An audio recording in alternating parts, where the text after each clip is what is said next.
Brought to you from a little taste of Jamaica, this is our sorrel recipe. Let's go. Here's mom's in the kitchen and she's gonna explain her recipe to you. So here she goes. Hello, hello, hello, hello. Welcome to the Christmas venue where we have our sorrel that has been boiled, spiced with everything that is nice. This is a glass of sorrel when it's completed.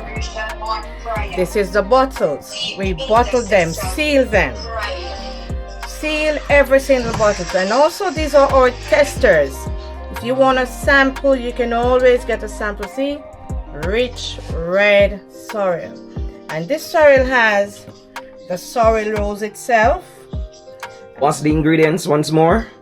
So we have the sorrel buds, ginger, sugar, the good old rum, Wray and Nephew rum, the original Jamaica rum, and you stir everything together with a little of your peppermint mint balls. Alright guys, I know you want to know, mommy, what's the process? Because I know you had to boil something, you got to put it out to dry.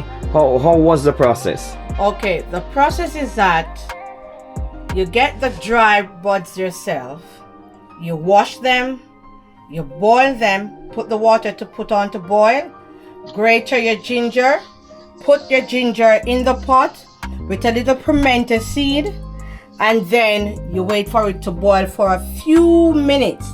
And once it boils, then you turn all the buds within it and leave it for a little while for it to simmer. And once it simmers, you take the cover off and you drop a little cork of the old Wray and Nephew rum. That's for preservative. And after you close that down in a bucket, one of these good old buckets, and you leave it for at least 3 days. After the 3 days, when you pop the cap, ooh, all that goodness will come up. And when it comes up, you put your black sugar and you stir. And after stirring, you taste. And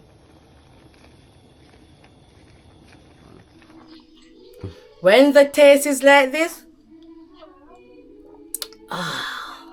you have a wonderful sorrel drink. Merry Christmas. So remember to get your orders in. Tell a friend, go tell a friend. We're wishing you a Merry Christmas and a Happy New Year.